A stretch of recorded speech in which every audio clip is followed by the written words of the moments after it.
This is Rebecca Jernigan, your tour guide into discoveries, coming to you live from the heart of America to around the globe via the World Wide Web, satellite, and podcast. Let's journey together into the realms of the known to the unknown in search of enlightenment, knowledge, and truth.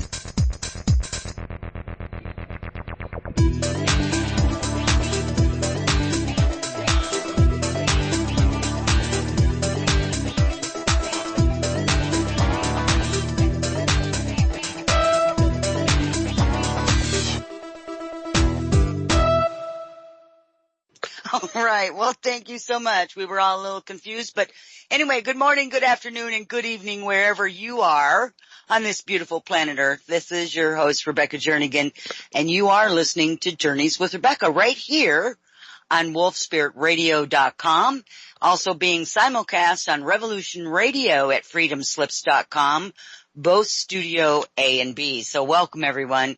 It is really, really great to be back here again.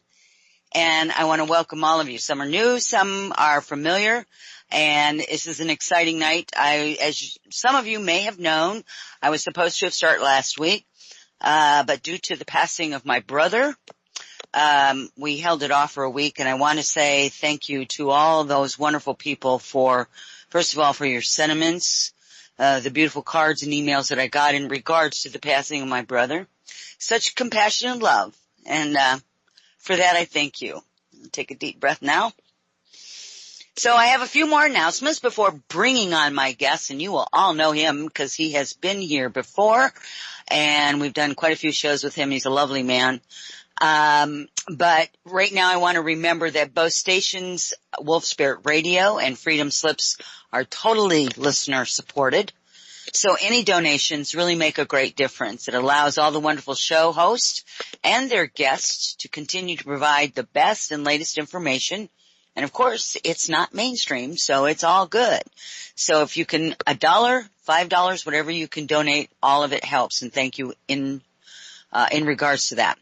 I also want to remind everyone to not forget to go to my website. That's journeyswithrebecca.com.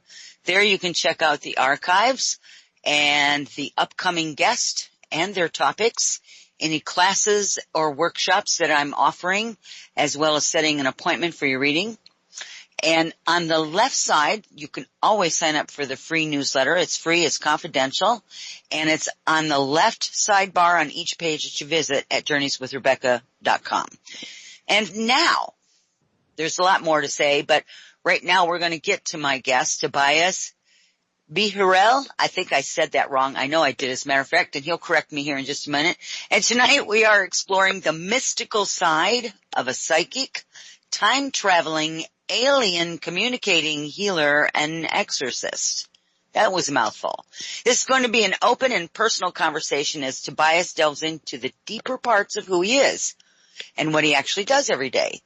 And together we're going to explore the future of our planet from the perspectives of those whose everyday lives revolve around hidden knowledge of the past, psychic phenomenon, remote viewing, medical intuition, alien technology, communications, and yes, he's even going to be talking about exorcisms. And we're going to get into a lot of back and forth conversations tonight. And if you have a question, please remember to place those questions in the chat room. You can find that at both Revolution Radio or Wolf Spirit Radio.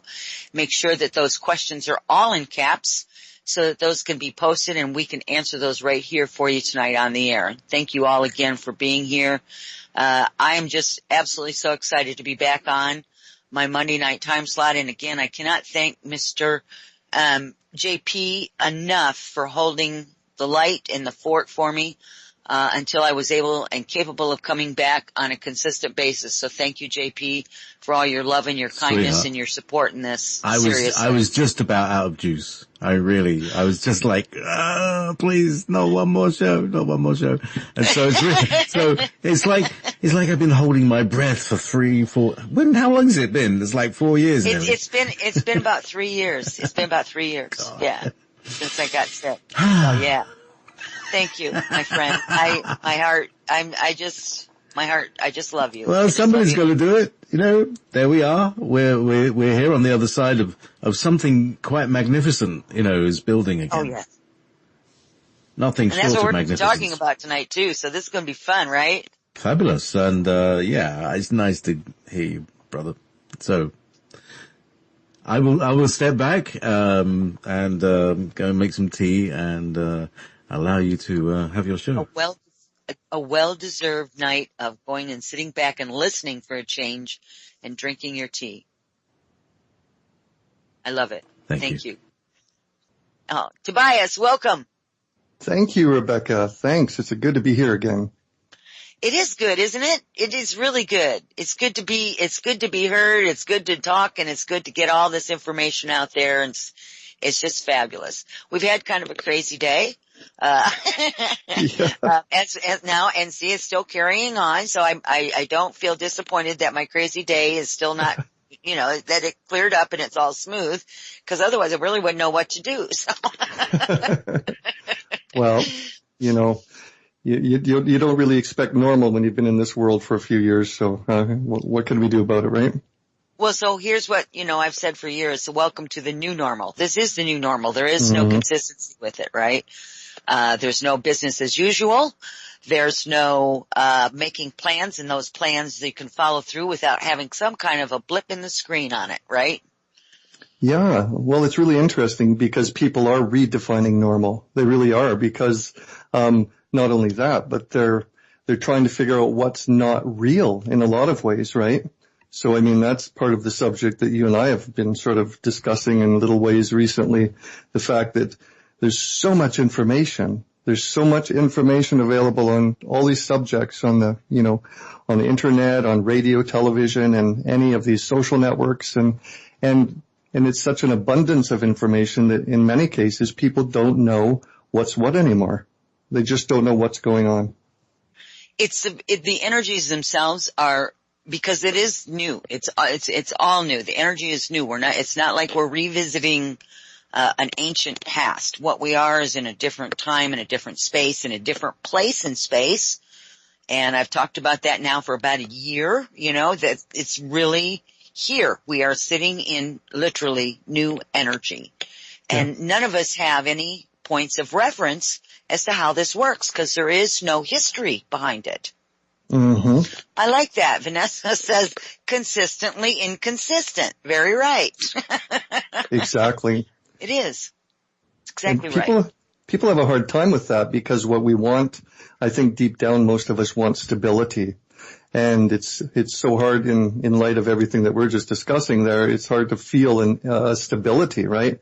And that's a whole other topic, because I was just talking with a friend of mine recently about this same matter. And the fact is that in most cases, it's actually instability that allows people to create passion. Right? So it's kind of a contradiction there with what we want, but because we want a bit of stability and a bit of passion, but at the same time, they sort of, don't go hand in hand sometimes. So it's fascinating. It's fascinating to look at it like that. It is. It's absolutely fascinating.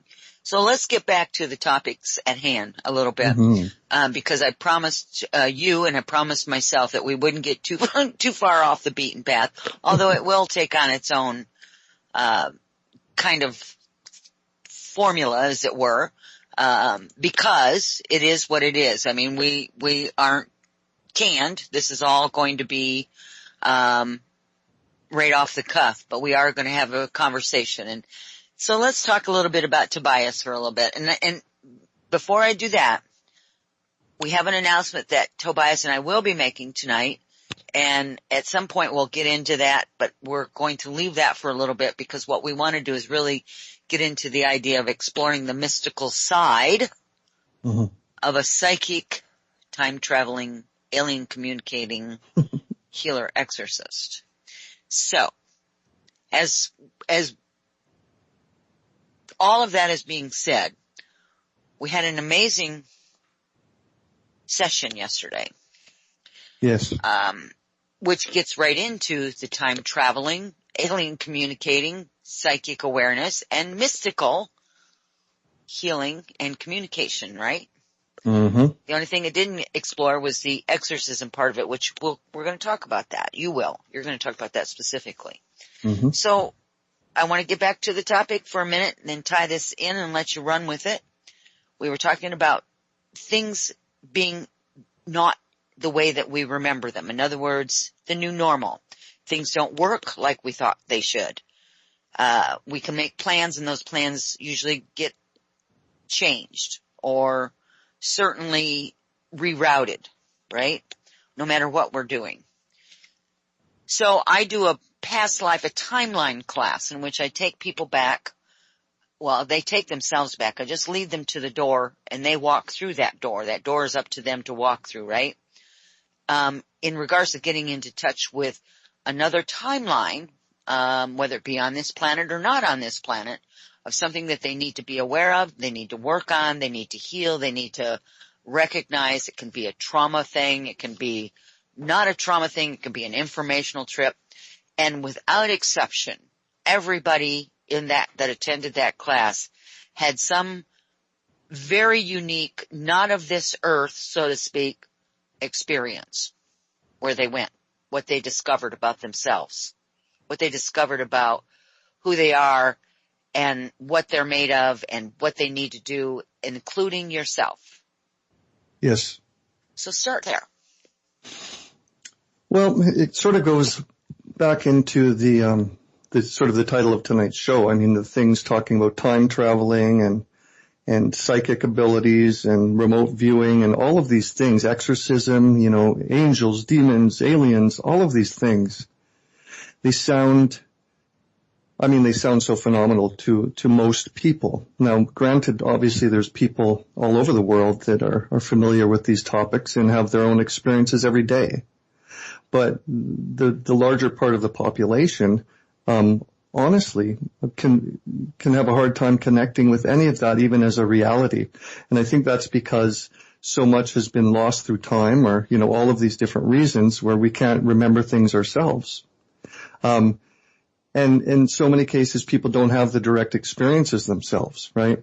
So, I mean, when we talk about the past or timelines or past lives and things, we're talking about something that is a huge time period. I mean, if we consider the fact that we have lived for like a massive amount of time, I can't even begin to imagine. Just imagine the information and experience that's encapsulated within that time. If true, if real, again, if it's even real, think of all the information that we're not accessing if we're not capable of knowing how to do it. Right? Right. So, I mean, we have a lot of different groups of people. We have people that are, again, completely familiar with these things, and we have other people that are completely unfamiliar with it. In fact, we have people that would reject it right out. And I understand that because you need to have experiences. You need to have direct experiences. I mean, how do we know something until we actually experience it? Going back to your timeline regression, that's a perfect example of experiencing it. I just remembered actually after that we did that with you and the other people, that I'd actually done that with you several years ago, probably in 2011. And at that point, I was so different. I just realized after we did this one the other day how different it was than the first time several years ago, because at the first time I didn't know if I was imagining things or making things up in my head, or I couldn't even focus, to be honest. I couldn't even focus mentally very well to follow even your instructions during it, right? I did have a really cool experience at that time, but I didn't know, how much of it was valid. And then I compare that to what we did just on Sunday, and wow, what a difference in such a few short years. Like a serious difference. And it just reminded me, it gave me some insight into everything that I do now. Because I work with, all of the things that I do on an everyday basis are just so natural to me now. But to experience what I did within the timeline regression the other day, just put it into perspective. I mean, I accessed different things that really surprised me. really surprised me, Rebecca. And I think that's the most interesting part of that, because when you all are involved with doing it, I'm actually doing my own work as well as being present. It's kind of like a split screen. And some of the things that I find out about myself every time I do one of these is pretty amazing. What it does is it opens up a door so that when I'm done with the class, then that energy kind of hangs out there and allows me to go in to explore it myself. I'm still amazed by what I pull out and what I can see that I wouldn't have necessarily thought to sit down and focus on as a meditation or as any kind of a protocol that way.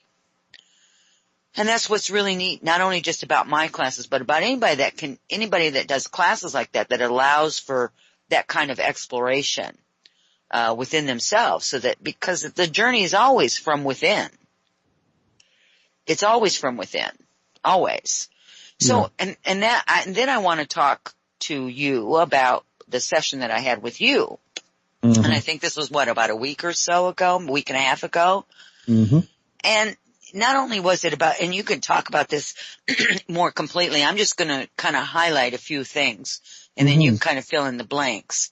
There's been some things this nagging thing that's kind of hung around me for years. And I literally have not spoken to anyone about it. Not a thing. Mm-hmm. And yet, during our session, when I was in with you in this healing space with you, you were able to see that. Yeah.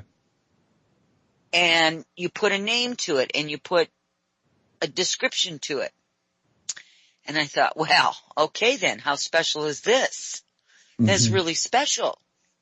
Because it's always hung out there. It's always set there with me, Tobias, and I could never quite see what it was. And I think for me, for myself, it was probably because I just didn't understand what it was. And by talking to other people, through the years, many people through the years, I was probably prohibiting myself from being totally open to seeing that, because I realized how paranoid it looked. Right. Right? Right. Absolutely. So those are things that, you and I deal with every day. I mean, we look at these things and you look back and you go, wow, okay, well, I wasn't looking at that stuff before, but now how different is that? And so this is another thing. This new energy here is supporting the uncovering of some of these things that we haven't looked at within ourselves and our environment and who we really are and how we can really operate. Mm-hmm. So maybe you can go into a little bit of that when you feel like that fits in with how you want to continue on with more explorations of this. Well, that's really an interesting way to put it. I realize that in so many cases there are things in our environment that are actually available to us, things that we can access or see or sense that we actually don't only block from ourselves, but we're prevented from seeing just by dogma and different beliefs that have been put into our minds, right? So it's through experiencing these things that people can really, open up a big doorway on that. But anyways, I just want to say, here's the thing. I'm always aware, with the sessions and people I work with, I'm always aware that some of the things that you do, some of the things that I do every day, are really out there to some people, right? I mean, of course, you're talking to the guy that came out of the closet, the alien closet, basically a couple years ago, as this person that suddenly knows how to speak 8 or 10 different alien languages fluently. So I'm completely aware of how ludicrous some of these things feel and seem to people. But the fact is, these things are very real.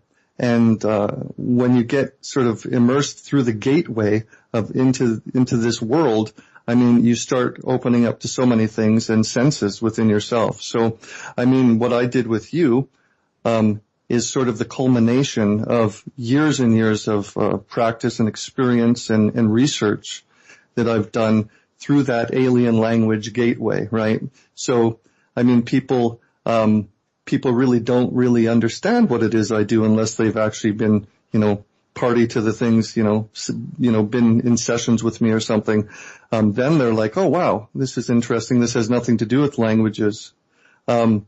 Because again, the languages were just a gateway, and they open up access to other information and other things and experiences that are really the most exciting part of the focus of my work, right? So the other day, what I was using with you is a quantum energy device that was literally scanning through your body, from a distance. I think you're probably 1,000 miles away from me. And we're looking at health things, energetic things, emotional things, and DNA, your spine, like all of these things that are, again, they're completely natural to my everyday life. But the reason I keep bringing up tonight the fact that so many of these subjects are, well, alien to the majority of people on the planet, but so common to some, is because they exist. These things that we use every day. I can't imagine not being able to use these, technologies and abilities and energy devices and all of the things that I've implemented and learned over or through that gateway that I passed through several years ago. And this is what we used with you the other day, and it was quite an experience. As for what you were saying about the things that I was able to see, again, even that's a culmination of everything, of everything that I've ever sort of, learned through my studies and practices. Some of these things are available in the real world, so to speak, and other things are more, of the unseen sort of abilities and practices that go over the ages, right? So I connect these things together with quantum devices, energy devices, psychic abilities, crystals. Everything that I sort of work with is all connected on some level, and they make each one as an individual practice stronger and better because they can all be connected to the same sort of, the same sort of string. So I was able to scan through you and do a lot of things there. What did you think of that? Well, and there was a couple of times when I felt, I call them little surges of energy. There was nothing uncomfortable about it. I wasn't wearing any equipment on my side, so I want people to understand that that's not how that happened. It's no different than you and I sitting here having this conversation now. It's pretty much was the same thing, other than, we weren't hooked up into a radio station, obviously, right? Mm-hmm. And you pulled in your software program and you started it, and it scanned, and the information it gave was also confirmation of some of the things that had already been done and diagnosed through traditional medicine on my behalf, which you knew nothing about. Yeah. What they found, and the machine found it, which it was a good confirmation for me that your equipment, that the quantum machine actually works, because there's no way you had this information. I mean, we speak quite frequently, but we don't speak on those things. We speak on, what we see in the world, how things feel, mostly, meditative stuff and psychic stuff and, spiritual things, et cetera, and so forth. That's the things that you and I discuss as two people do. So not much about the rest of it. And so It was really a good experience, because there was things that the machine did, and you said, okay, and so you would expound on some of it, from your own level and viewpoint.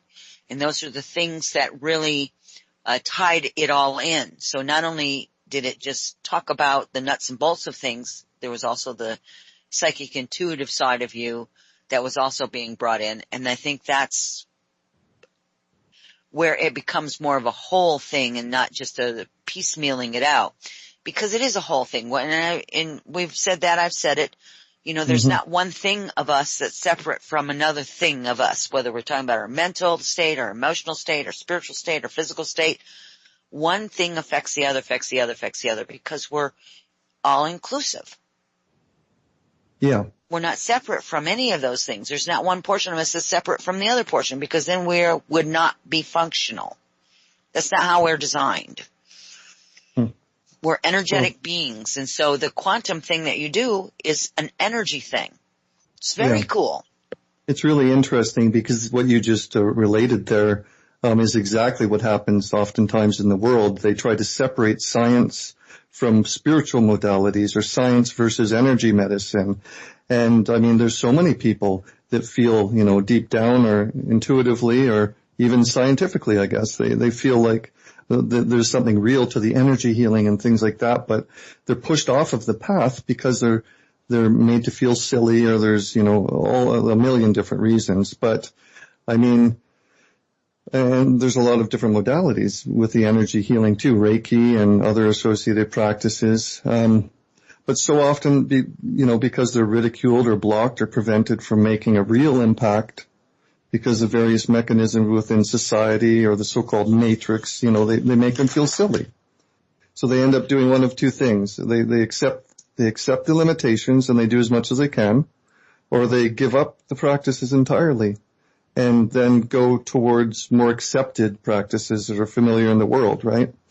So from my perspective, I don't like that breakdown or separation in them. I think that both of these choices are limiting. So when we're pushed to suppress anything in favor of another, I think we lose something in the balance. So to me, the more productive wisdom is to blend the best of both worlds. You blend the science and the less known sort of mystical sciences, as I consider them.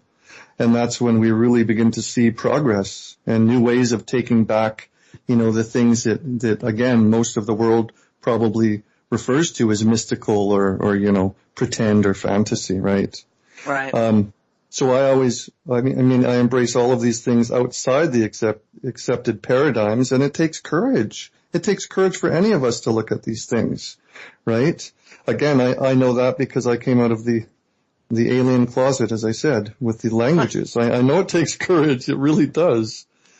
But it does. It takes a tremendous amount of courage, and it takes as much of courage as that is to tell people that you're clairvoyant or that you're psychic, because they have a misguided understanding. Not everybody, but a lot of people have a misguided understanding of what those terms mean. And I think these terms have been kind of, they've been changed, and what people really think they are isn't what they really are at all. Because being psychic is kind of an umbrella term for different levels of natural talents that's available to anyone and everyone if they just go in and explore what their own unique talents are and learn how to develop them. They're a skill. They become a skill that you can use in your daily life, like the gut instincts people use and the intuition that people use. That term gut instinct is interchangeable with intuition, right? But if you tell somebody, oh, my gut instinct told me, and you'd say, well, that's your intuition, they look at you like, oh no, I'm not, no. It's a gut instinct. People get caught up. They get caught up in the semantics of it. And instead of looking at it, that it is part of who we are. It is a natural part of who we are. We're designed this way. It's not for the gifted few. Right? It's for the people to decide and to hone in and to try different things. And I tell people, try different things, and I give them the tools that they need to explore on their own, because they are the ones that have to do this, not me. They have to do that. Just like you had to learn how to do it, right? Yeah. Or and they give up. The door. Oh, well, yeah, and they do. They give up because they don't have a mentor. They don't have teachers, or they don't have anybody that they can talk to, or they feel comfortable with, they feel safe with to talk to, because the last thing you need is somebody bearing down on you and pointing a finger or laughing at you or poo-pooing you away or whatever they're going to do, or just dismiss you is even worse, right? Oh, sure. Yeah. And that's a huge part of the program. That's a huge part of the program. This world is a very strange place sometimes, and not everybody likes to acknowledge that. But there's a huge system built within this sort of society that ridicules things that really somebody somewhere doesn't want people to be able to get. And I know that sounds very conspiratorial, but I think most of the listeners are well accustomed to that reality. So I mean, when it comes to talking about using energy to control, to affect real physical changes in the mind or the body or anything like that, people are made to feel silly. Even when I started to realize that I can access languages from God knows, thousands and thousands of years ago in my own conscious mind, people began ridiculing me. Trust me. I remember, I'll never forget saying to one of my close friends back then, all those years ago, I'll never forget saying, "Oh my God, I think I can remember languages from a long time ago." The eyes rolled into the back of the head, and so come on, Tobias, that's ridiculous. And I remember making a conscious decision not to allow the opinions of others to stop me from my journey, my investigations, because there was something there. I could feel it, right? And it's no different for energy healing or mind technologies or any of the stuff that's common to me every day, but so uncommon to the world, right? So, I mean, gosh, there's just so many avenues to explore with that because it's all connected. I know, thank goodness you can keep us on focus within your radio shows every time, because there's so many pathways that I go off in my mind because they really are all connected. It doesn't matter if we're talking about energy healing or ghosts or entities or curses or spells or any of these things. They all have a common tie. And that common tie is energy and the mind, right? So, I know it's not the easiest thing. Again, this is why so many people don't have a clue what I actually do, because there's so many aspects to it. It's not the easiest thing to explain, right? So again, we get past the languages, we get into technology, we get into information that I've been able to sort of restore within my own mind and my own reality from things from the ancient past to things that you can purchase off the market today that are all different versions of one another.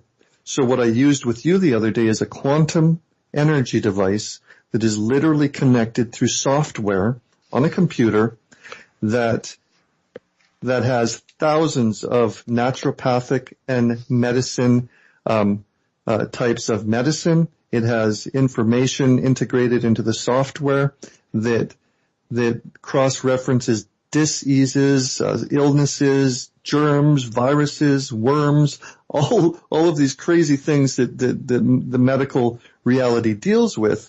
But what makes this different is that it amalgamates two different worlds. It amalgamates the science of the technology of computers and medicine, but at the same time, it's literally amalgamates also into it the science of energy. So literally, I have a little box that sits beside my computer, which has the software on it. Inside this box is a piece of organite. It's an energy.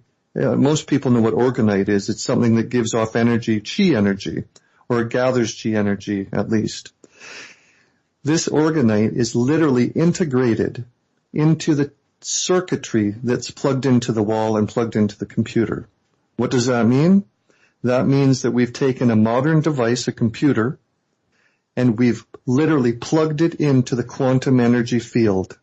So it doesn't matter if you are in California or Arkansas or on the moon or Saturn. We can still connect through the energy field this device to you, and we can scan you. We can find information about you. Very detailed, as you alluded to there, Rebecca. And not only that, but it's so exciting to me because it also has integrated into it technologies with the frequencies. So it's got frequencies of all these different medicines, these natural medicines in it, that you can literally push a button and through that chi field, you can send that medicine to the person at the other end. So it's not just a device that scans people. It's not just a device that gives you information, but it's a device that can balance things and fix things inside a physical reality, that being your body. And if that's not exciting, I don't know what is. And not only that, but this absolutely is space age technology because, again, depending on where you're coming from, this may sound way out there, but the fact is this is the type of technology used in other worlds, spacecraft and things like that. It's just a technology that most people don't even know exists. And you know what's even more exciting about that to me is this is only one technology. This is only one technology that I use every day. And there's just so much more. So, I mean, it's very, very exciting for me to start talking about these things because they're powerful, they're real, and they can really change a lot of things for people. They can. And, I want to go back to a remark that you made. You said, and it sends the medicine. Yeah. Now, what you mean by that, it sends the energy signature of that medicine. Obviously, physical medicine cannot go through, we haven't perfected that, where, here, pop it in and, it replicates on this side. We haven't quite gotten there yet. But, I don't see that probably isn't something that couldn't happen. I mean, we have to look at where all this information comes from. If we start going back, and we've talked about this, and I've had a lot of conversations with a lot of people here recently, especially over all of these old movies and TV shows and things like that, where they were giving us what is already available to us, but how did they do it? They do it in a way that it becomes entertainment. So what happens is that people don't take it quite so seriously. They don't give it its value that it really needed. Look at where we're at from the Star Trek show alone.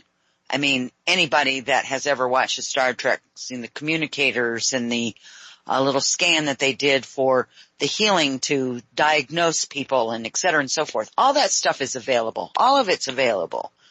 And it's there. It's always been there. The medicine has always been there.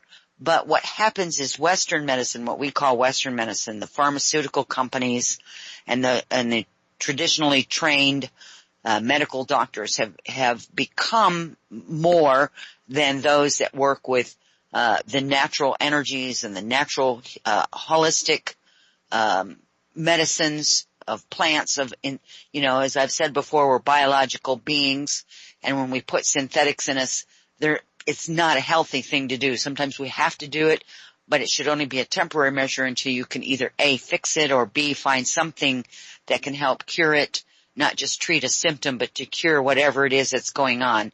And sometimes you have to go 2 or 3 levels deep. It's not just a physical thing. It can also be a spiritual thing. It can be a past life thing, a timeline thing.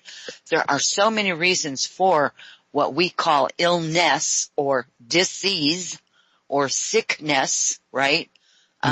That we have to look at other aspects of what's coming in, as I've had to do with my own self, with my own health as it went down from 2012. It just went down really fast. It spiraled down, and I had to dig my way back out. And I'm finally at a point where I can actually function and do things, and I have energy, and I don't have to sleep every 2 or 3 hours, I don't have to stop. I mean, and my brain is actually functioning again, but I had to dig myself out of a really, really deep hole. And when you get to a point that things in your world just isn't working, it's time to look at other aspects. And that's what you're asking people to do when they come to you. They say, hey, I need some, assistance here. What does your quantum machine say? What does that say? And then not only that, but you also kind of accentuate that with your own skills, your own tools, your own communications that you have with whomever or whatever. And I feel very fortunate that I've been able to have my guides talk to me in such a way that they've directed me in a very specific, and they've assisted me in the same types of situations.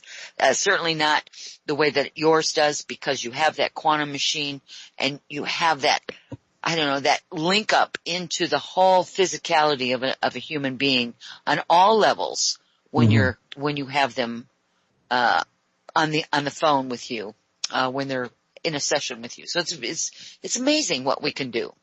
Well, it's really cool because actually I was just thinking about it. I've only had this specific device that we're talking about, not even a very long time, but I've done all sorts of these things, similar things for many, many years. I know we've talked about a lot of these things, or some of these things already on different shows that we've done.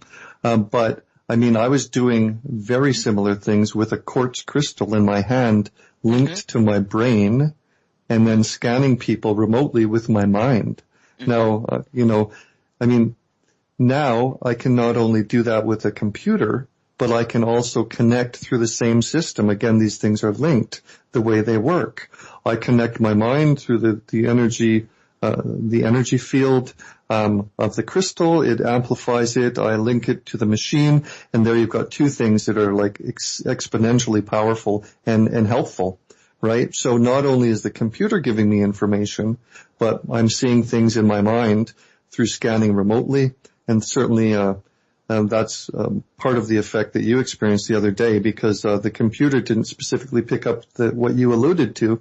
That was something that I picked up through being connected to that energy field and being able to literally remotely view. So, I mean, again, that's just sort of a little bit of insight into how these things are linked, right? These practices and these technologies. So a lot of time people don't have a clue what I'm talking about if I say, energy technologies or, that type of thing. But really what I'm talking about is the chi energy that's part of every living thing, and it's the power source for our abilities, these extraordinary abilities that people talk about. So I mean, so I've learned to do it without the actual physical technology here. So when that came into my reality, that just made things even better, right? So it's very, very exciting. And I mean, you just talked about how you went through a long period of suffering through different things and had to fight your way back. Well, I won't get into it, but that's something that I've talked about other times as well, where I literally had to fight my way back to life, from a serious, spinal injury. And so, I mean, when I talk about these things and I go on the internet and shamelessly self-promote these things sometimes, I'm doing it out of real passion for life, a real passion, because you know what? Most people, it's so sad to say, but most people at this time simply do not even have access to these types of not just technologies, but the information that we're talking about. They don't know. They don't have access to it. You know what? They're not talking about it on NBC. They're not talking about it on CBS. They're not talking about it on, out in the doctor's offices.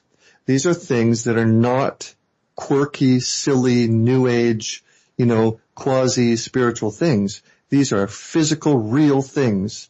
And part of what I love doing, and I do this pretty much in every session I ever have every day, people, I mean, through these things and these practices and these technologies, I create real experiences for people. Real experiences, because again, I go back, look, I've always been skeptical. I've had to be skeptical, and I know you use a healthy dose of skepticism in everything you do as well, Rebecca. We have to do that. Right. And especially when we're talking about things that are so serious, like serious illness in people, that's not something to fool around with. Or if we're talking about, let me flip the coin. Let me flip the coin on the other side. What if we're talking about spiritual entities or things that most people can't even see with their own eyes?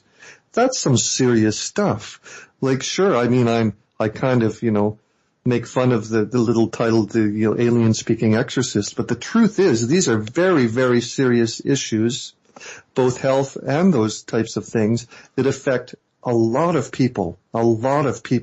There's people in this world all over the place that can't even access the health they need, not just for, diseases and illness, but for spiritual afflictions, the unseen things, these things. And it's, all of it is much more common than most people would ever believe, Oh, I have to agree. And just by my clients alone, I've been really blessed with the people that felt like they could come to me and ask me those questions. This is what's going on in my world. What can I do about it?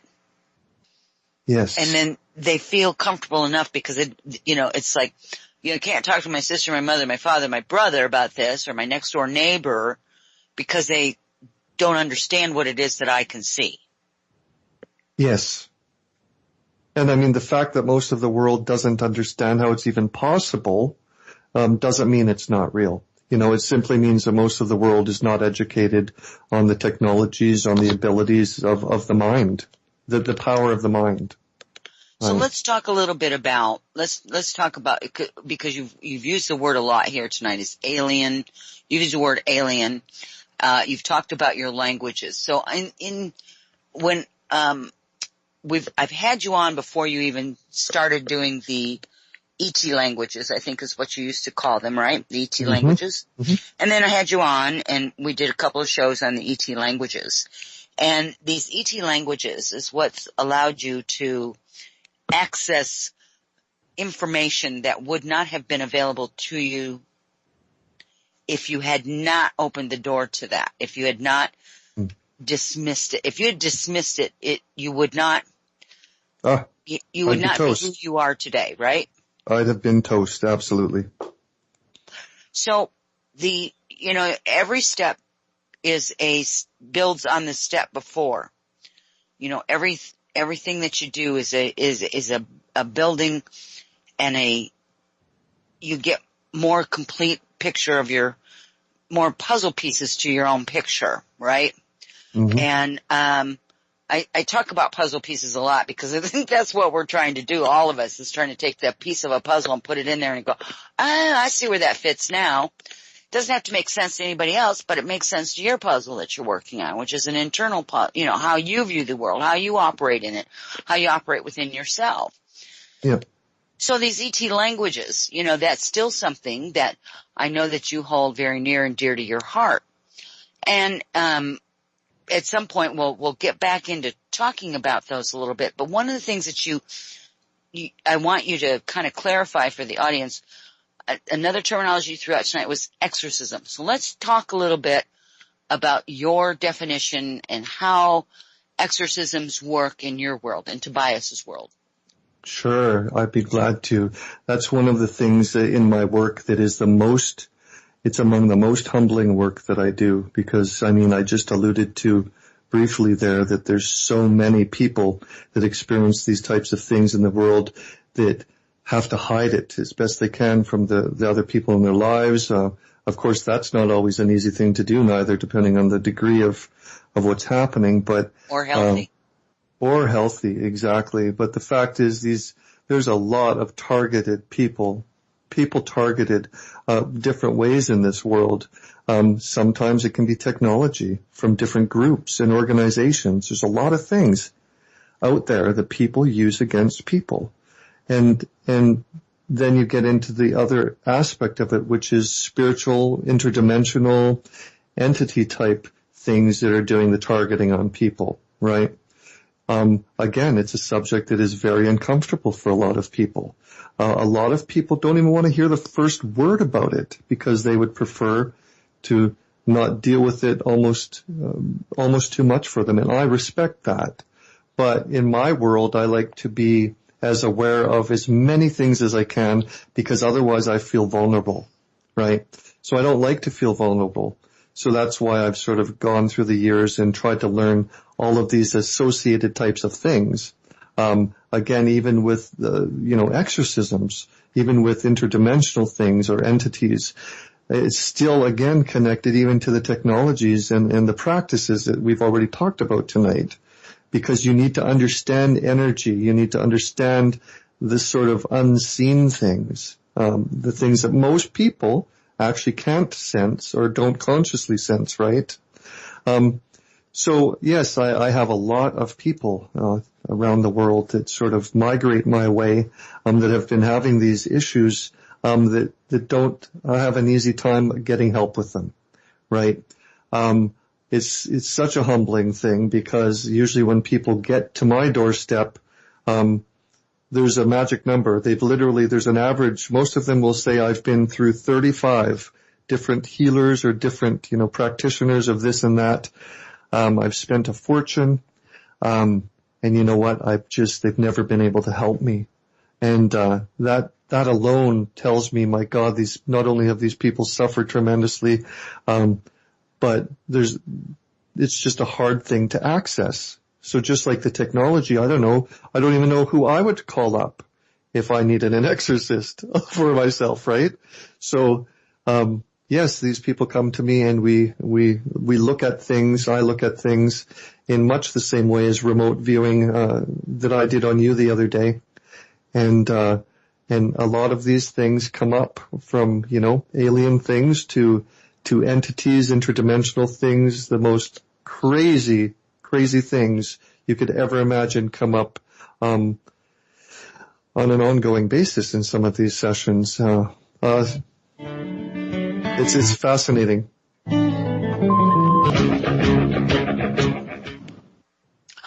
All right, everyone. Welcome back. And this is Journeys with Rebecca. You are listening to it on wolfspiritradio.com, as well as Revolution Radio at freedomslips.com, Studio A and Studio B. We welcome all of you back. My guest tonight is Tobias, and we are having quite a discussion on all kinds of different topics as it relates to healing, psychic abilities, exorcisms, time travel, etc., and so forth.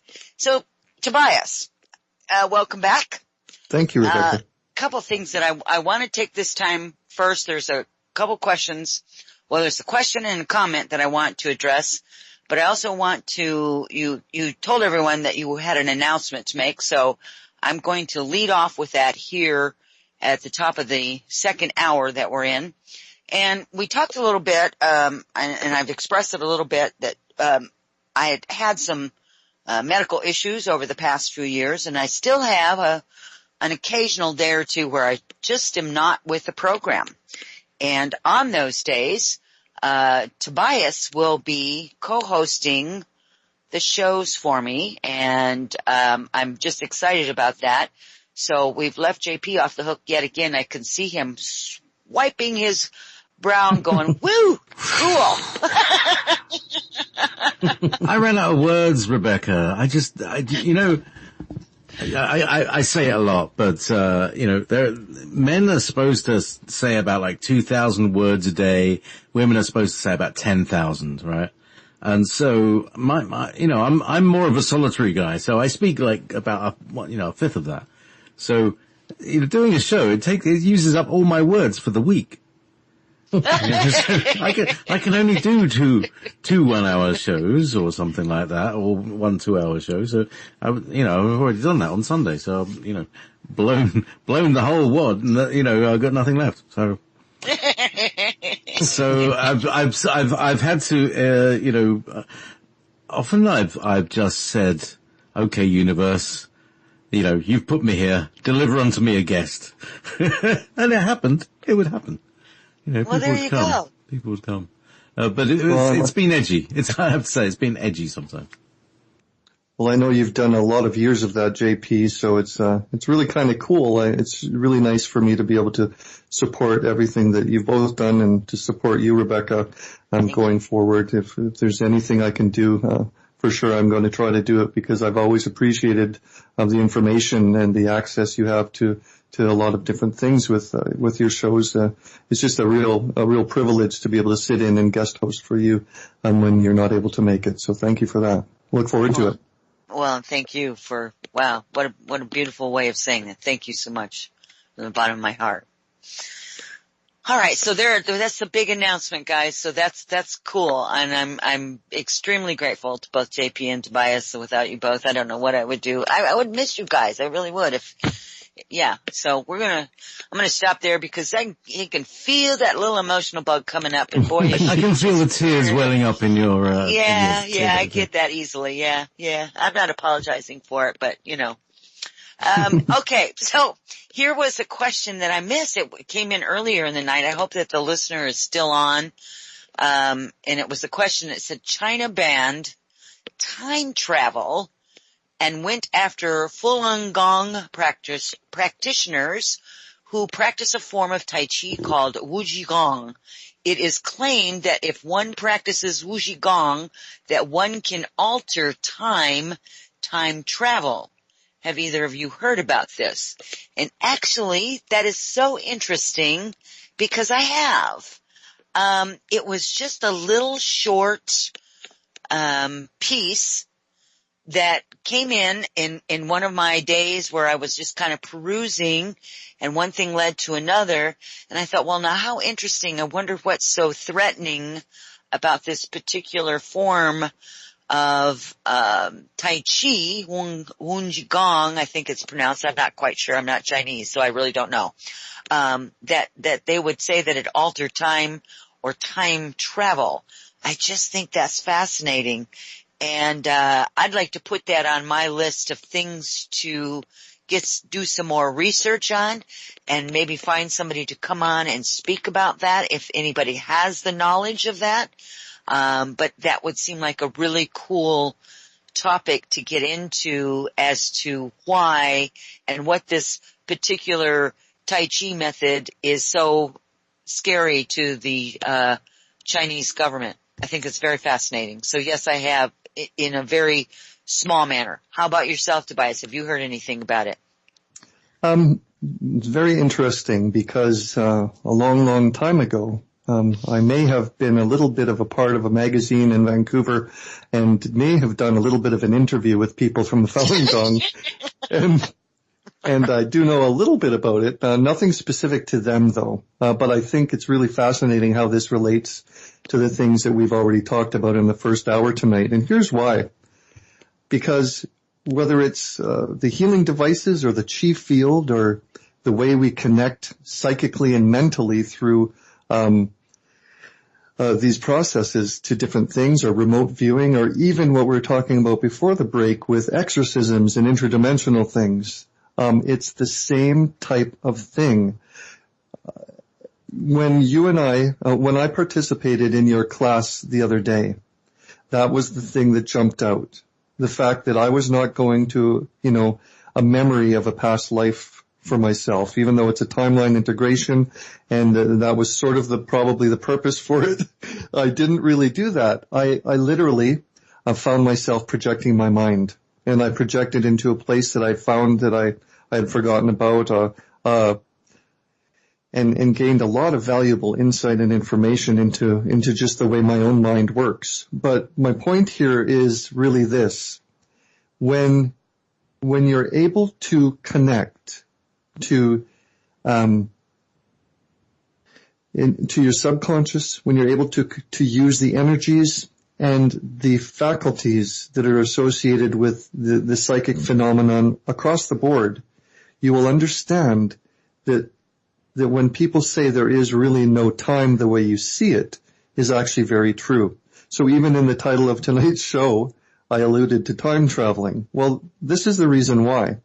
Because as much as you can remotely view something with your mind, we can look at the moon, and see what's on the moon, inside the moon. We can look inside people's bodies as with medical intuition.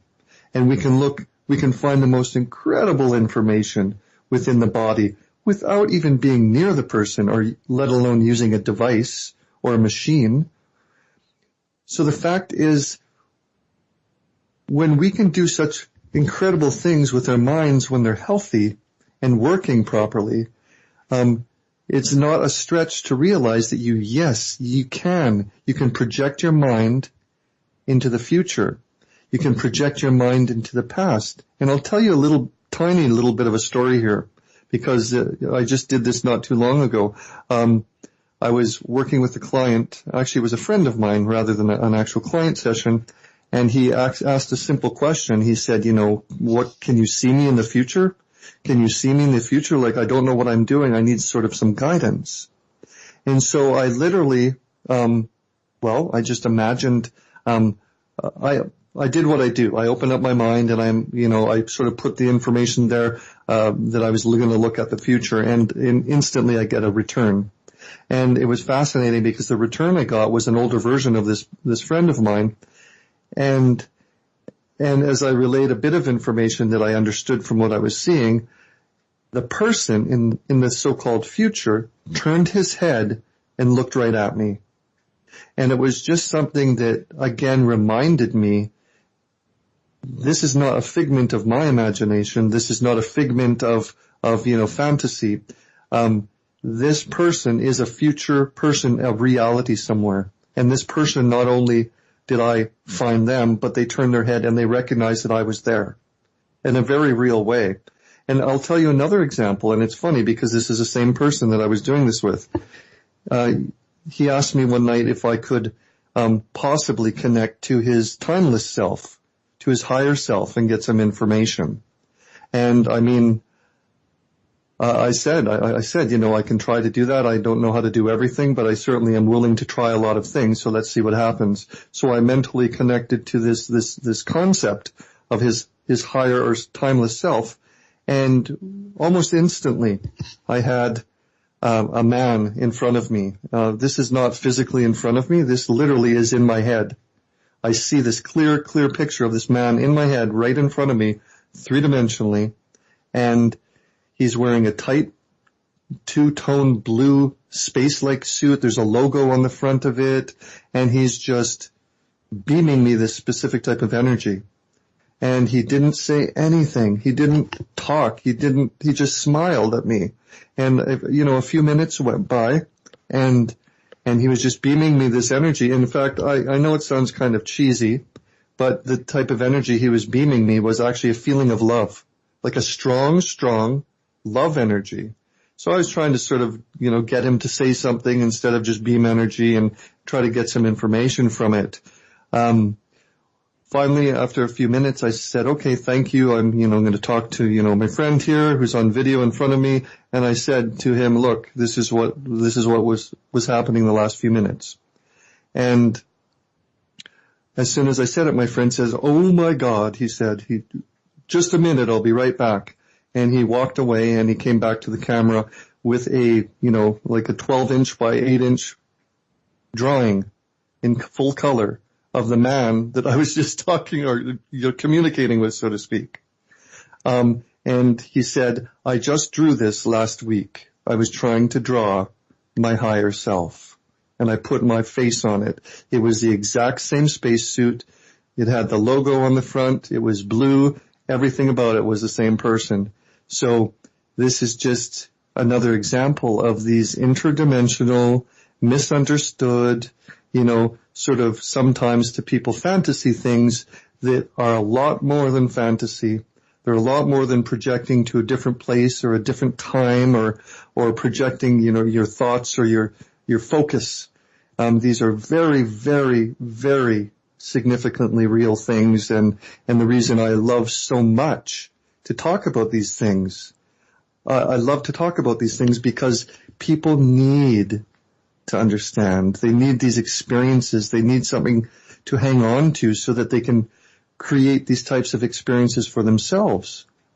And if the whole world says, oh, that's bogus, there's no such thing as aliens, there's no such thing as healing from a distance, sure, Tobias, then nobody, so many people are limited then. If the world and the dogmas and the programming and conditioning says, don't look at those things, that's ridiculous.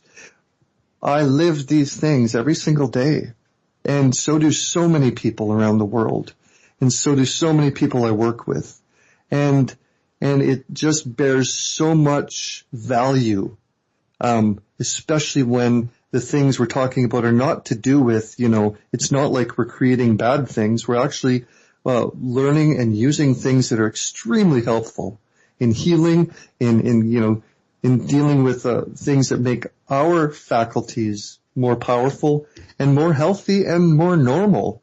Because as we've talked about many times, these abilities and these experiences are quite normal. They're just not very normal in the world today.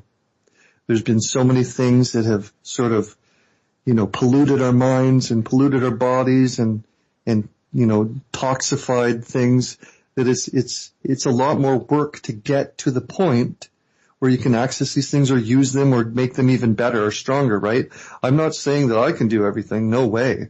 But what I'm saying is I would love to see more people being able to use the practices that I do. Can you imagine that changes in the world? I'm serious. It's so much better because we can not only help ourselves, but then we can help other people. And this is really, I talk about, my vision for the future.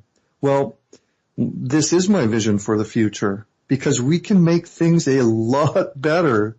A lot better. You know what a great feeling it is for me to be able to sit in my office upstairs here in my house and push a button on my computer and be able to help you in America 1,000 miles away, or someone in Norway or Sweden or, all of these places, California, Hollywood, all of these places. It's incredible. It's incredible. So if anybody ever wondered why Tobias loves talking so much, it's because it's very, very exciting to me. It's very exciting. It is very exciting. And so a couple things. 'Cause this kind of ties in with, some of the comments that, were coming through earlier in the show. When we're talking about energy, we're actually talking about frequencies. So when we're doing those experiences that you just shared with everybody, it's because you're tuned in to someone's frequency. That's what allows you to be able to remote view or to see what you see, to comprehend what you comprehend. It's tuning in to the frequencies. Because if you were out of frequency, if you were not in the same frequency, you wouldn't be able to see that. Wouldn't be able to hear or sense or whatever because the frequencies wouldn't match. And that's what's the differences between the different dimensionals, why we can't just walk around and see all the parallel dimensions that are right next to us, that overlap us, that sit on us, however you want to look at it, because they vibrated at a different frequency. But when we tune into certain things, it just clicks on and we're able to go in there and look at something because it shows itself because we are on the same frequency as whatever it is that we're looking at. It's a very interesting concept. You talked a lot in my session about frequencies. That's why I'm bringing it up, because it's about matching the frequencies, not necessarily identical frequency, but enough to where you're able to see and understand and somewhat get the information that you need to get. So when we're talking about sending healing energy and, doing remote viewing for the purpose of, giving either information on something that's happened or a health thing or a situation, whatever the case may be, when we're looking at that and we're sending that information back, we're kind of relaying that information back to whomever it is that we're having this conversation with, session with, and we're helping this person to heal. We can't heal anyone that isn't open to being healed.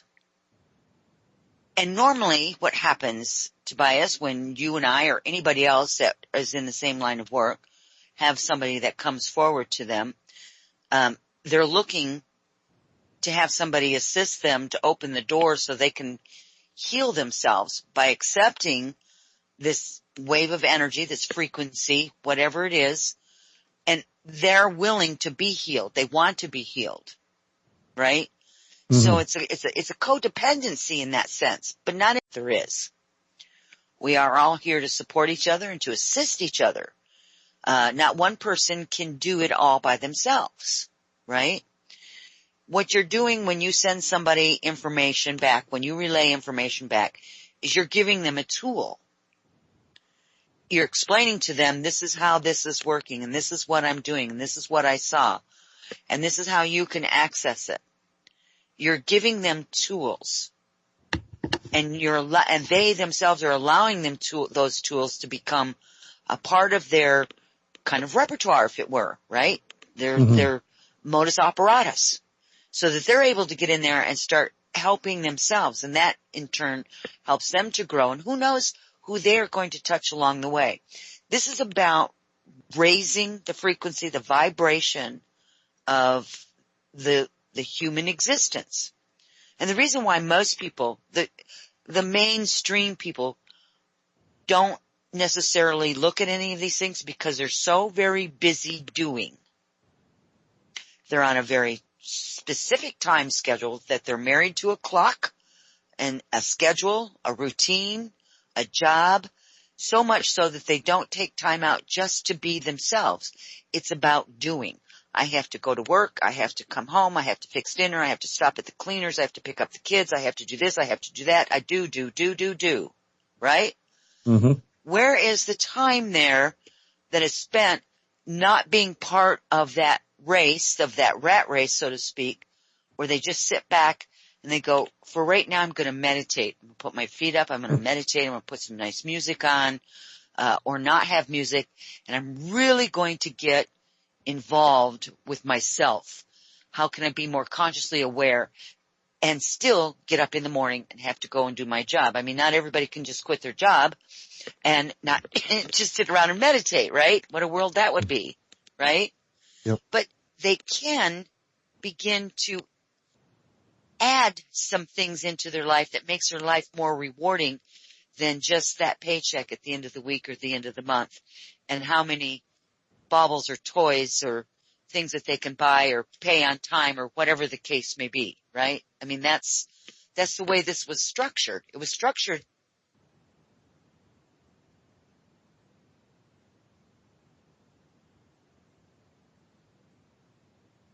Well, we've lost your audio, Rebecca. It was structured, and there she goes. Well, and there I am. There you're back. I hit that mute button again. You didn't. Really? I did. It's been years. How I miss you. I miss you. I've missed you so much. You have no idea. Thank you. Aw. Okay, so now I was on my rant and I lost my train of thought, so we're just going to. And it was structured. And I don't remember what I was saying after that. You said these rants. It was structured, Rebecca. You said last thing was it was structured. Oh, it was structured that way to keep us all busy. And it's so. You go ahead. No, it's just it was. If we're all so busy, then we cannot become who we really are. Yes. That's exactly it. It's so structured that people don't know how to unthink.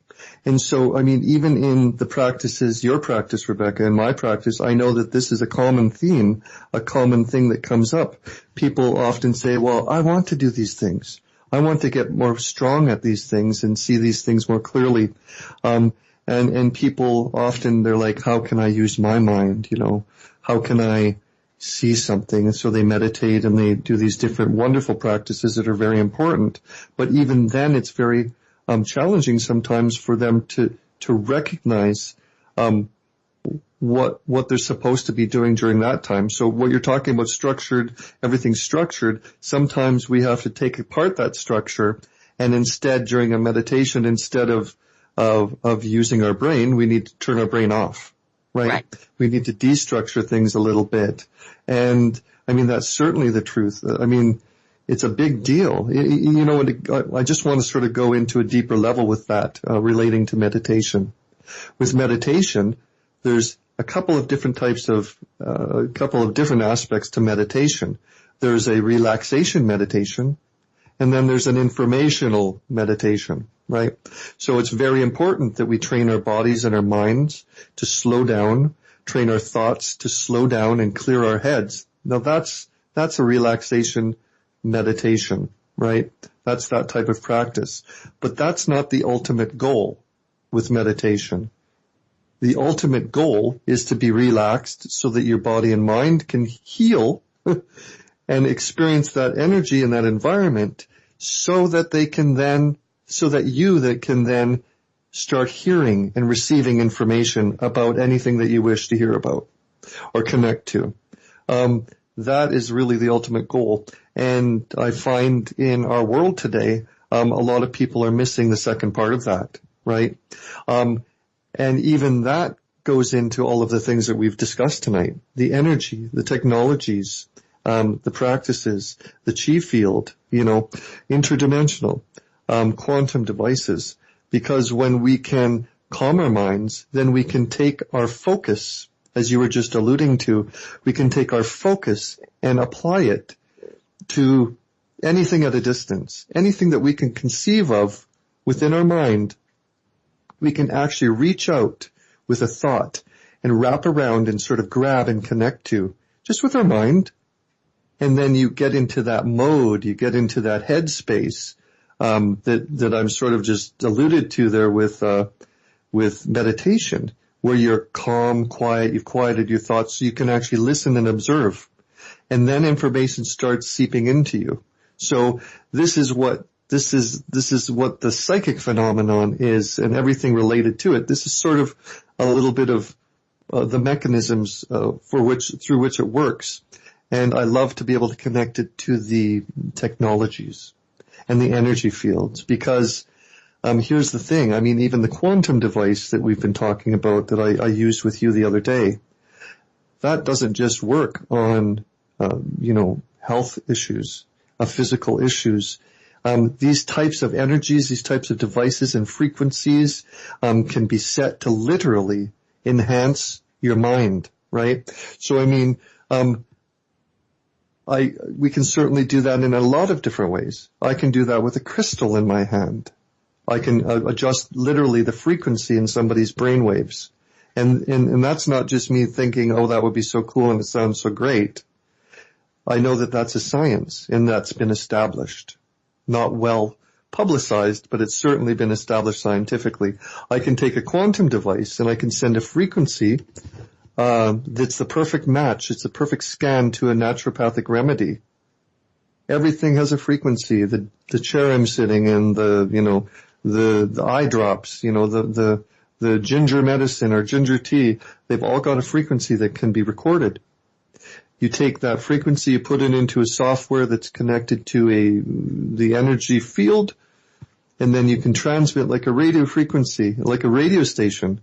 You can transmit that frequency to the person, no matter where they are. Now, when the body receives that frequency, it's actually going to react in much the same way as if they swallowed this medicine in through their mouth, because it's an energetic duplication of the actual medicine. The body doesn't differentiate between the two. It recognizes it for what it is, and there is a reaction. Now this is, energy medicine in a nutshell. It's not even that complicated. It's not even that hard to imagine as real, because it actually just makes sense. It's just that there aren't a lot of people out there talking about how these things work. And I mean, as for the mental aspect of it, the psychic aspect of it and the brainwaves aspect of it, I think we hear more about, secret weapons and technologies that are targeting people and military things, that sort of give information about these distant mechanisms that can be used by these authorities.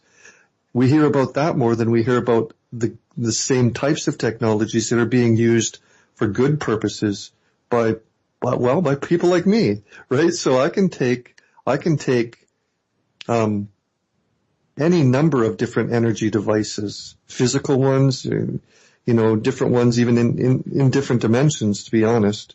And I can apply those and connect to those and use them to change real three-dimensional environments within a person's body, within their mind. I mean, I can take it and make a person, I can give a specific frequency for a person to learn languages better. I can, we can change the frequencies of the mind to get better for mental processes or astral projections or remote viewing or improved memory, telekinesis, mind projection, any of these things are specific frequencies. And I know a lot of people are already familiar with some of them. because a common one is the Schumann resonance of the earth, 7.83 hertz. People use that, in different ways to sort of change their brain waves for meditation through sound a lot of the time. But there's things, beyond sound, beyond putting earplugs in your ears and meditating. There's the same mechanisms through technologies as we're talking about through the chi field and remotely influencing things without touching them or being near them that we can use to make ourselves better. And that's a big part of the practice, in addition to the health standards that I do and use with people. I teach people and help people sort of heal those abilities through different processes as well. So it's endlessly fascinating to me, not only because of the subject, but because of the result, right? So I mean, we have so many of these things, all of the topics that I'm talking about and you're discussing, Rebecca. We have, psychic abilities and remote viewing and alien things and that type of thing that is so removed from so many people's grasp. And then we come here tonight and Tobias says, look, it's not outside of your grasp. You just haven't found the right things to assist you yet. And it's the type of things as the quantum machinery, the technology, the energy machines, the psychic, sort of functions through all of these related topics that make it so worthwhile, for us to talk about because it's more than the mainstream. It's more than the backstream. It's literally, we're talking about things that can make a difference, a real difference to people. And again, I don't want to sound like I'm running for president, but I really believe that these things can change the world. JP? Tobias, I need to tell you something. Because it's been a few years, right? Several years ago, you got a device sent over to me, plus a few nice crystals, kyanites and things. Thank you again, once more. Oh, good. This device used a color frequency of 660 nanometers in a pulsed form, applied across a grid of something like 100 or so LEDs, maybe more, maybe 200 LEDs. Originally meant as a display, just one of these little marquee displays that you get in a little shop. But you could program this to pulse healing frequencies. So I took that idea. Over the years, the technology of LEDs has developed and you can get really quite super bright 660s these days. Yes. And a couple of years ago, I achieved my dream, right? Which was, it was basically to combine this technology with Shari Edwards's sound technology or frequency technology and create a device that you could pre-program that would pulse this frequency of light at the frequency that your body is needing. And it can either go as a pair of sunglasses, it'll pulse like that. And of course you can use it, as one of those dream machines. You just use the right frequencies. Yep. Or you could, apply it I have a wand as electroacupuncture wand, applying that frequency directly into the body on the acupuncture point. I also made a laser one. I mean, it's just like I made a prototype thing. But I just wanted to tell you where I'd got on it because it's Wow. It's part of a device I believe that will help to cure, or at least not cure. I'm not allowed to use the word cure anymore. To fix, to ameliorate PTSD, which is what we all need. We've all been PTSD'd, we've all got post-traumatic stress. And that's a whole other story. It's like, we got a lot to catch up with. Very, very cool, JP. And that is exactly what I'm talking about. These things, that again relates to, the same types of things, processes. Not completely the same because I'm doing it through the chi field. So we don't literally even have to have a light or a sound in our head, to affect it. But yes, absolutely, super powerful, incredible things that should absolutely be more widespread in use, but aren't. Very exciting. And I know Sherry Edwards. I know Sherry's work is incredible. You know, for many years, Sherry's been out there on the path trying to, you know, get the word out. You know, and it's hard to do. It's hard to do because of all of these other reasons. But it's the same thing, whether it's a light going into your cells or at a certain frequency, 660 in the case of the red LEDs, nanometers, or a sound, which is obviously a frequency. A color is a frequency, or the frequency itself of something scanned and projected through the chi field, or even metal devices you have in your hands or bands around your wrist that pulse the frequency into your body. Makes no difference. They all have an effect, a physical effect. So if you couple these things with the knowledge and the information and the accurate data that you need to treat specific things, whether that be, as you said, PTSD or ADHD or you know, making someone more psychic or giving someone the ability to release serotonin in their, you know, in their body or gosh, counteracting a hangover. Who cares? All of these things are tools, powerful tools that we can use. And, you know what? Isn't it something that there's so few people, in this world that have access to them, you know, on a widespread scale? It just doesn't happen. But nonetheless, this is what we keep talking about.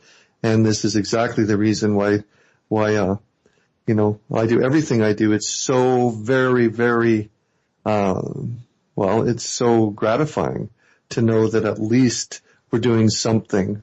At least we're doing something, to make things better and different.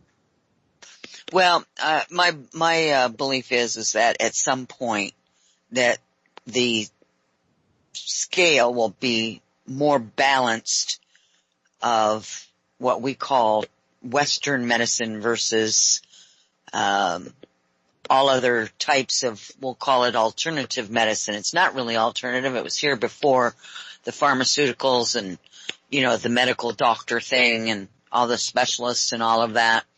And I think it's been slower than what most of us would appreciate, obviously.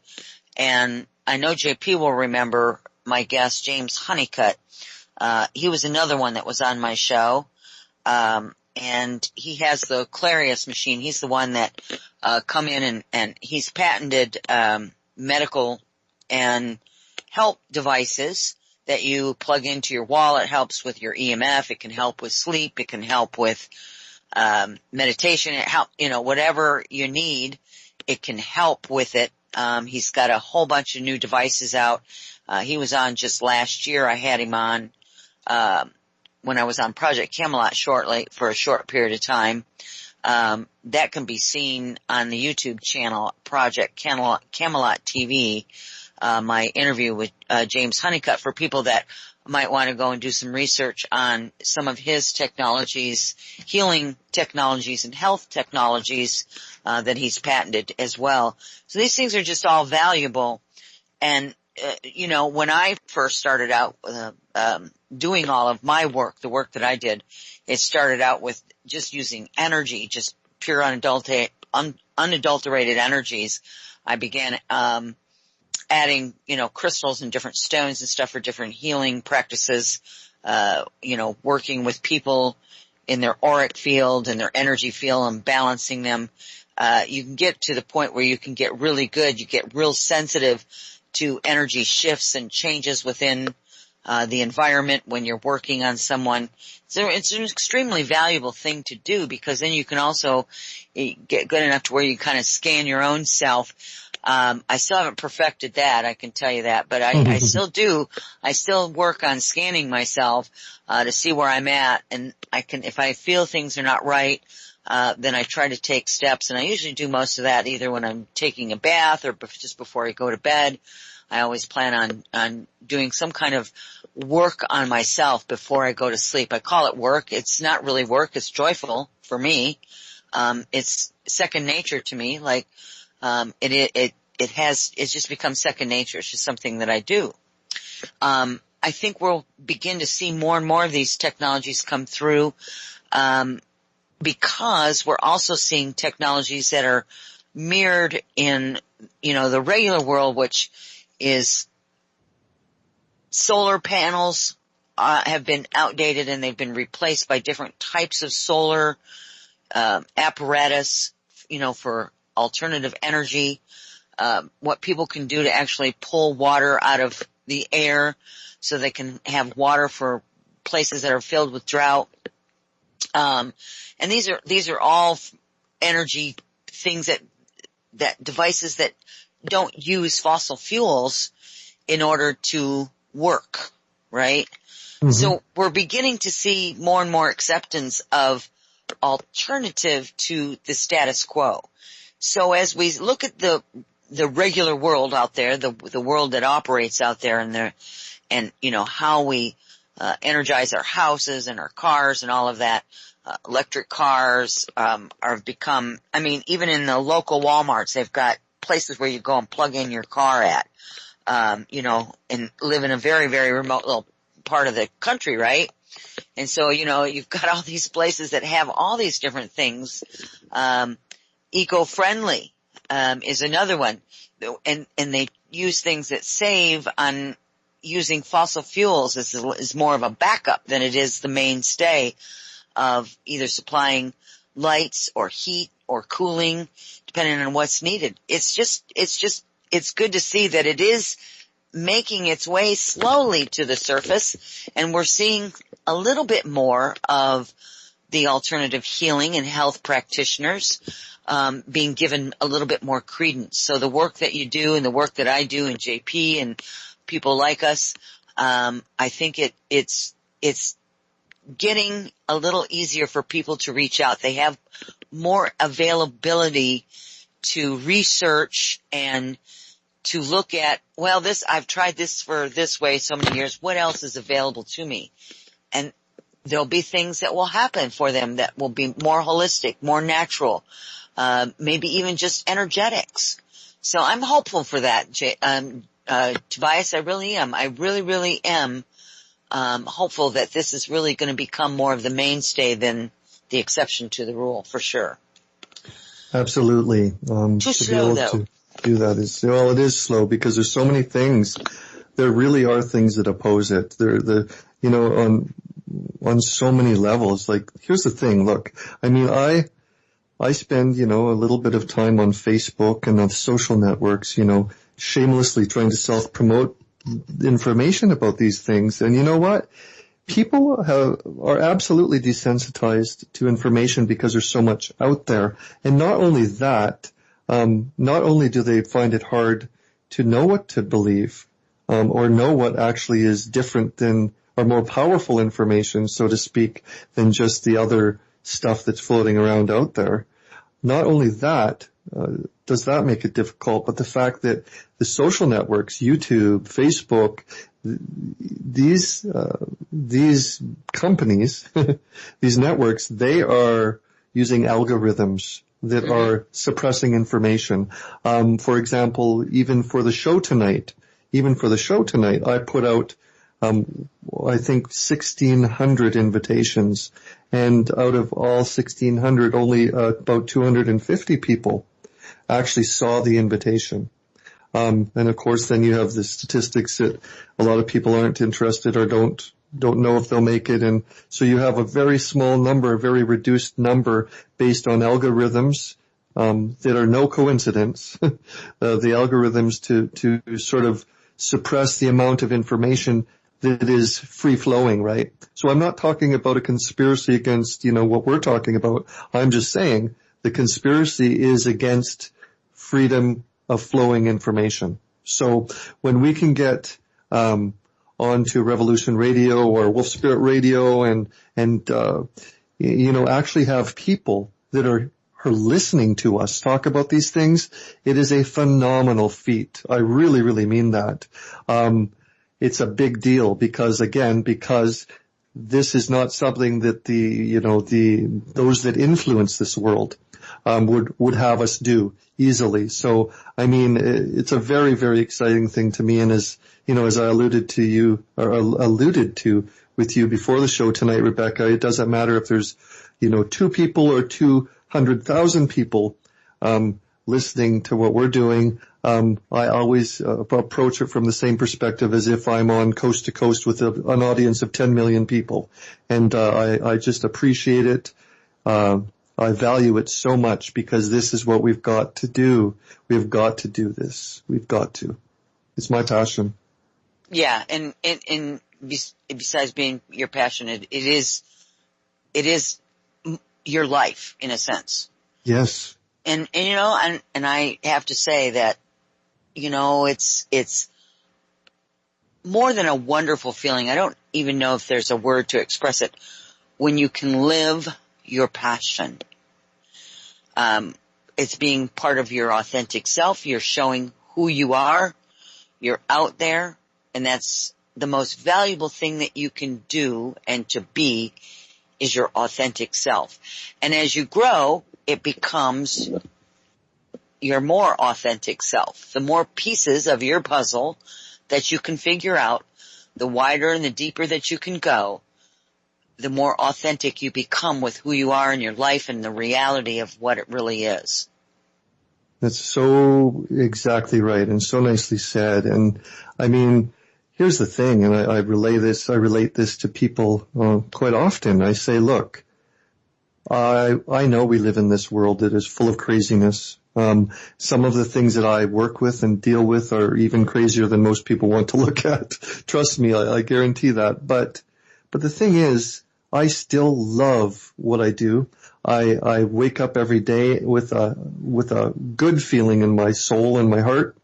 I look forward to it. I make fun. I make fun of things. I make fun in my life because there really is reason for hope. There really is reason for hope. So as crazy as some of the things that I talk about sound and as crazy as some of the things that I work with and deal with every day are, I still look forward to everything because, again, not to sound like a broken record, but it's through these types of practices and knowledge and information and understanding that we can really change the world. And I'll say one thing. There's not a whole lot of things or people out there actually changing the world because, again, we started the show tonight actually talking about being comfortable and secure, right? And a part of that drive for security is to sort of keep things the same. And that's what sort of the people that like to sort of manipulate the way that things go in the world, they would like us to take that need for stability and use it to make sure that we don't get into new things or ancient things for that matter. And I'm not willing to keep it that way because